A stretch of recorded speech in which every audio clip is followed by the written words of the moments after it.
Assalamualaikum warahmatullahi wabarakatuh.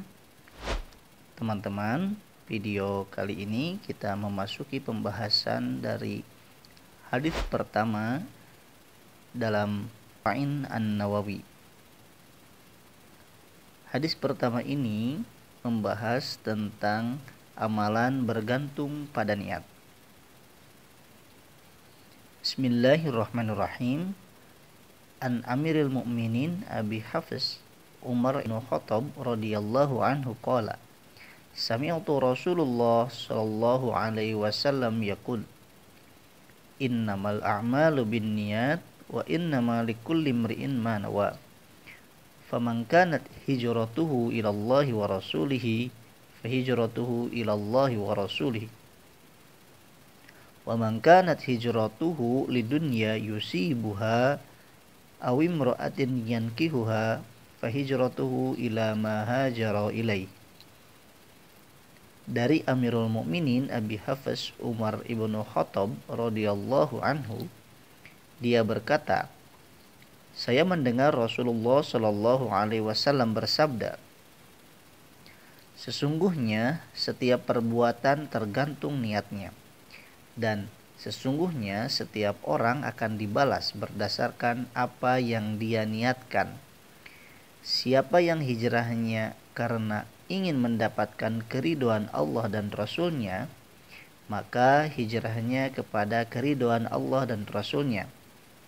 Dan siapa yang hijrahnya karena dunia yang dikehendakinya atau karena wanita yang ingin dinikahinya, maka hijrahnya akan bernilai sebagaimana yang dia niatkan. Hadis ini diriwayatkan oleh Al-Bukhari dan juga Imam Muslim. Teman-teman, hadis ini adalah hadis sahih yang telah disepakati kesahihannya, ketinggian derajatnya, dan di dalamnya banyak mengandung manfaat. Imam Bukhari telah meriwayatkannya pada beberapa bab pada kitab sahihnya. Juga Imam Muslim telah meriwayatkan hadis ini pada akhir bab jihad. Hadis ini salah satu pokok penting ajaran Islam. Imam Ahmad dan Imam Syafi'i berkata, hadis tentang niat ini mencakup sepertiga ilmu. Begitu pula kata Imam Baihaqi dan lain-lain.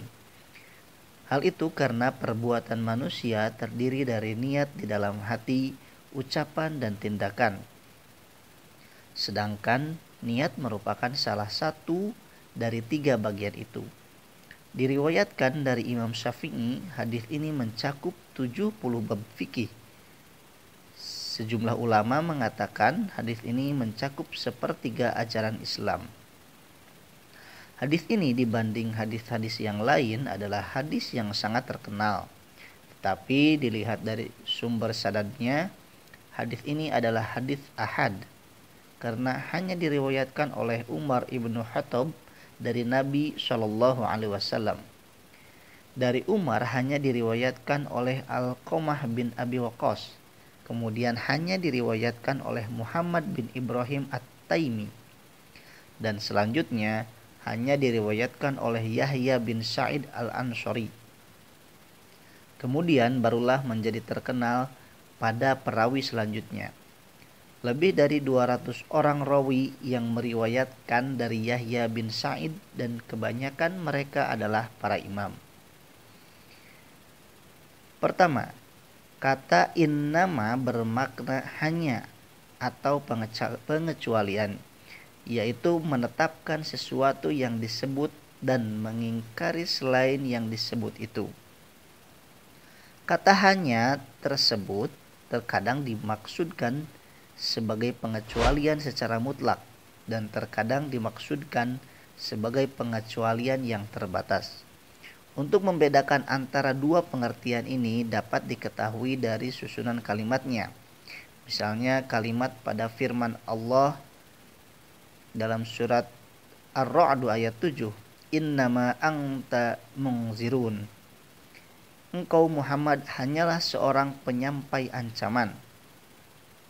Kalimat ini secara sepintas menyatakan bahwa tugas Nabi Muhammad SAW hanyalah menyampaikan ancaman dari Allah, tidak mempunyai tugas-tugas lain.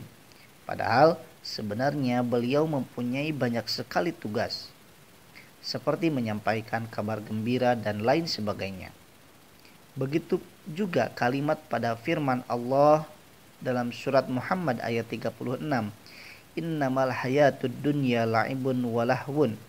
Kehidupan dunia itu hanyalah kesenangan dan permainan.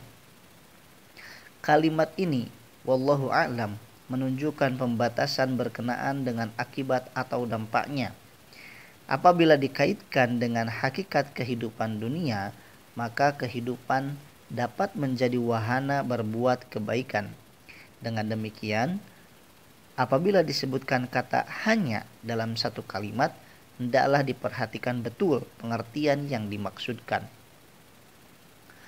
Pada hadis ini, kalimat segala amal hanya menurut niatnya, yang dimaksud dengan amal di sini adalah semua amal yang dibenarkan syariat. Sehingga setiap amal yang dibenarkan syariat tanpa niat maka tidak berarti apa-apa menurut agama Islam.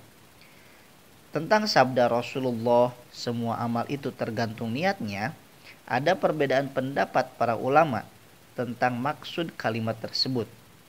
Sebagian memahami niat sebagai syarat, sehingga amal tidak sah tanpa niat.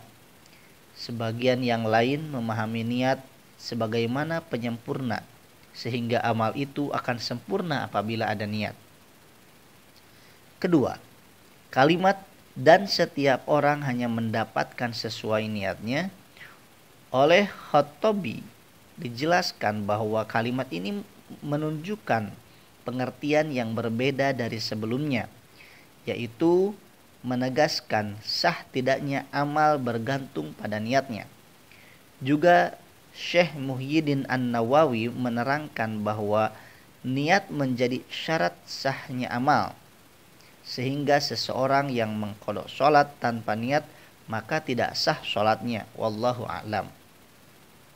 Ketiga, kalimat dan barang siapa berhijrah kepada Allah dan Rasulnya maka hijrahnya kepada Allah dan Rasulnya. Menurut penetapan ahli bahasa Arab bahwa kalimat syarat dan jawabnya, begitu pula mubtada, subjek dan khabar predikatnya haruslah berbeda. Sedangkan di kalimat ini sama. Karena itu kalimat syarat bermakna niat atau bermaksud baik secara bahasa atau syariat. Maksudnya barang siapa berhijrah dengan niat karena Allah dan Rasulnya, maka akan mendapat pahala dari hijrahnya kepada Allah dan Rasulnya. Hadis ini memang muncul karena adanya seorang lelaki yang ikut hijrah dari Makkah ke Madinah untuk mengawini perempuan bernama Ummu Qais. Dia berhijrah tidak untuk mendapatkan pahala hijrah, karena itu ia dijuluki Hajir Ummu Qais. Wallahu a'lam. Teman-teman, demikian sedikit penjelasan ataupun syarah dari hadis pertama dalam kitab Arba'in An-Nawawi yang menjelaskan tentang amal bergantung itu pada niatnya. Semoga teman-teman bisa memahami apa yang saya sampaikan dan juga bisa mengamalkan apa yang saya sampaikan ini sehingga bermanfaat bagi kehidupan teman-teman. Amin ya rabbal alamin. Sekian dari saya, mohon maaf atas kekurangan. Wabillahi taufiq wal hidayah. Wassalamualaikum warahmatullahi wabarakatuh.